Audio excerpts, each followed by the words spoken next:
Siya'y muling nabuhay. Hallelujah, hallelujah. Bahagi yun, no? Natapos na ang 40 araw ng ating paghahanda sa muling pagkabuhay ng ating Panginoong Jesucristo. Kaya po, last Saturday, hindi tayo nakapagdiwang ng misa, no?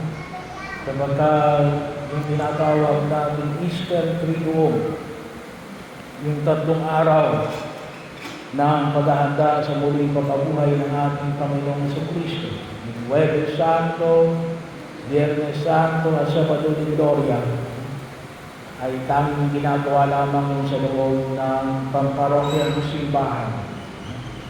Hindi pwedeng i-replicate. Kapag linggo, pwede tayo magmisa ng hanggang 4. Pero kapag Huwebes Santo, Biyernes Santo, Sabado de Gloria, ay isang pagdiriwang lamang bawat parokya. So bahagi yun na nagkaroon na ng kaganapan. Ang hinihintay namin ang muling pagkabuhay ng ating Panginoong Jesucristo.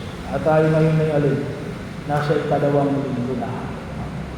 Ang sa Ebanghelyo ang aming binasa ay nakita natin ito ay ispat ng isang linggo. So yung unang linggo, nagpakita si Jesus sa kanyang mga alagad. Hindi kasama si Tomas. Hindi rin kasama si Judas. Kasi si Judas ay nagpaniwakal na. So, kaya nung pagkatapos ng isang linggo, ay nagpakita ulit si Jesus na ando na si Tomas. Kaya nung nagpakita si Jesus kay Tomas, ay ito yung ipinamanig din ni Jesus kasi yung ang kanyang kagustuhan. Maisuot ko ang aking daliri sa mga butas ng kanyang kamay at ang aking kamay sa butas ng kanyang kaliliran. Para makita talaga na si Jesus ito, hindi lamang pangkain, hindi lamang isang ilusyon, kasi bahagi na alin, kanyang nahawakan. Yung sense of touch. So, bagaman sabi nga natin, itong linggo na ito ay inutuloy din natin linggo ni Tomas na nagtutula. Pero ito rin itong linggong ito ay pinagurihan din po ng simbahan na alin. Divine Mercy Sunday. Ang linggo ng dakilang awa ng Diyos. Pag sinabi natin dakilang awa, pag sinabi natin awa, ay kuminsan, sabi nga, kuminsan may mga tao nagtatalo na halimbawa, yung saan nga ba nagsisimula yung awa at yung katarungan. Kuminsan yan yung problema ng lipunang ginagalawa namin. Hindi, yan ang awa ko sa iyo. Hindi, karapatan ko ito. No? Itong bagay na ito talagang karapatan ko. Entitled ako dyan. It's not because your awa. No? Bahagi yun. Tulad na ng halimbawa ng tinatawag natin na halimbawa pinasasahuran ninyo yung inyong trabahador na below the minimum wage. No? Pagkatapos niya sabi, hindi. No? Tapos kapag Pasko, binibigyan niyo siya ng papasko. No? Kung susi, dapat nga may 13-month pay pa. 13 month na sahod pa rin yun. No? So, pero ibig sabihin, hindi, binibigyan ko naman yan ng papasko. No? Well, pero kapag halimbawa ay hindi mo siya sinasahuran ng tama monthly, yung ibinibigay mo na papasko, ay kung tutusin, baka kulang pa yun. No? Kapag sinusuma total pa natin talagang hinihingi ng requirement ng batas. No? Kaya, para sa tingin ko, minsan, bakit hindi? No? Karapatan ko ito. Hindi, yung awa yan. Kapag sinabi natin awa yan, the minimum requirement ng awa yan, justice. Justice. Kaya nga ako, sabi ko nga, no, itong linggo na ito, yung ating sekretarya, 2 araw yung kanyang magiging day off. No? So, hindi lang Monday. Ang kanyang magiging day off ay Monday and Thursday. No? Kasi hindi natin kayang ibigay yung 6 na araw na sahod niya. No? So, kung tutusin ka nga, hindi pa nga natin ibibigay. Pero at least, bawasan muna natin yung kanyang araw ng pagtatrabaho. Kasi bahagi o yun, no? Kapag pinagbasihan natin yung minimum wage, no? ng lugar natin, District 4, no? Sabi nga natin, hindi natin kaya yung 6 na araw, kaya gagawin na lang natin munang 5 araw. Pero hindi pa ako ngayon, ano? Nagsisimula pa lang tayo. Hindi pa natin. Siguro kapag marami na ang mga nag-aabuloy, no? Sa ating parokeng simbahan. Kaya kapag minsan may iba nagsasabi na, Father, ba't hindi ka kumukuha ng kasama mo? No? Bahagi, hindi ko nga naibibigay ng tama yung sahod ng sekretarya ko. Kukuha pa uli ako ng ibang tao. No? So, 2 tao na, no? Ang hindi natin mabibigyan ng katarungan. Katarungan pa lang yun. No? Tsaka pa papasa ng awa. No? Kapag naibigay natin ang katarungan. No? Kaya kapag pinag-usapan natin yung pananampalataya, it is beyond the requirements of justice. No? Kaya yung pagkapatawad ng kasalanan na ibinigay sa atin ng Diyos sa pamagitan ng kanyang paghihirap, pagkamatay at muling pagkabuhay, hindi ginawa yun ni Jesus because entitled tayo roon. Hindi. No? Bakit ginawa yun ni Jesus?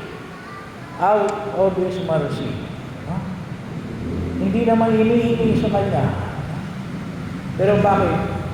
Gawa ng Kanyang awa at pag-ibig para sa bawat isa sa atin. Bakit siya nagpakapako sa krus? No? Dahil una, para ibigay yung hinihingi ng katarungan. No? Para tayo mapawi sa ating mga kasalanan. Para tayo ay makahango mula sa ating pagkakasala sa Diyos. No? Kaya bahagi yun, ano? Tinubos niya ang ating mga kasalanan. No? Pero hindi natin entitled yun. Yun ay alin, nagmula sa kanyang awa at pagpapatawad. Gawa ng kanyang pagmamahal sa atin. Kaya kapag pinag-usapan natin ang pananampalataya, pagpapatawad, bahagi yun. More than the requirements of justice. Kaya ang tawag natin ay rin, awa. Kaya kapag sinabi natin, awa, hindi na hulugan natin na hindi namin ibibigay yung hinihingi ng katarungan. It's more than justice. Kaya kapag nasabi natin na ako ay maawain, ang Diyos ay maawain, hindi pwedeng isang tabi ang hinihingi ng katarungan. Ang taong marunong maawa rin, taong alam niya, at marunong siya magbigay ng hinihingi ng katarungan. At yun ang ginawa ng Diyos sa atin. No? Ibinigay niya ang katarungan upang tayo'y mahamon mula sa kasalanan. At ito ay mula sa kanyang dakilang pagpapatawad sa ating mga kahinaan at kakulangan. At yun ang nais na ipagkaloob ng Diyos sa bawat isa sa atin. No? Na nawa, ay maging bahagi rin ng ating pagkilos sa daigdig na ating ginagalawan. No? Kaya bahagi yun. No? Tumulad tayo kay Jesus na puno ng kanyang awa. At isang paalala sa atin, para masabi natin na tayo talagang maawain, ibinibigay natin ang katarungan. Hindi pa pwedeng tayo ay naging maawain, pero sinisipa natin ang katarungan. Wala ho yun, hindi ho awa yun. No? Hindi pa pwedeng ang isang taong maawain ay isang tao na alin, hindi marunong tumingin sa iniini ng katarungan. Ang taong maawain niya rin, higit more than doon sa pagbibigay ng hinihingi ng katarungan. At sana, ano yung maging hamon natin? Ano? Alam nyo kasi yung mundong ginagalawan natin, lalong-lalo ng mga kabataan, kuminsan ay nakatuon doon sa alin, entitled ko ito. Karapatan ko ito. Well, good. Kung yan ay karapatan mo. Pero sana, makita natin na alin. Sana makita natin yung alin. Yung pagkilos ng Diyos out of His mercy. Kasi baka mamaya hindi natin makita ang Diyos. Kasi hindi natin nakikita na may mga bagay na ipinagkaloob sa atin na hindi naman natin karapatan, no? Kaya kuminsan, huwag kayong magtaka kung bakit hindi nakikilala ng Diyos ang tao, hindi nakikilala ng tao ang Diyos. Kasi akala niya, entitled niya ito, no? No. Kapag hindi mo nakita na ito ay out of God's mercy, hindi mo makikilala ang pagkilos ng Diyos. No? At kuminsan, hindi mo makita na may Diyos. No? Kasi lahat ay nakabase lamang sa karapatan. No? Nakabase lamang sa karapatan. At mag-ingat tayo. No? Mag-ingat tayo sa marami ngayong tao na na akala nila ay itong mga bagay na kanilang kinakamit ay entitlement nila. No? Baka nakalimutan nila na na kung tutuusin, ito ay binigay sa atin ng buong Papa. Gawa ng kanyang awa. At ano yung mga yon? Katulad ng halimbawa ng pananampalataya. No? Pagpapatawad. Kaya maraming tao hindi marunong magpatawad eh. No? Kasi akala nila kaya nila magpatawad. Hindi. Hindi ka pwedeng magpatawad ng sarili mo lamang. It is only to the love and mercy of God, kaya ka magpapatawad. Kaya bahagi yun, baka hindi natin nakikita, kaya hindi natin nagagawa ang mga bagay na nais na ipagkaloob sa atin ng buong may kapal.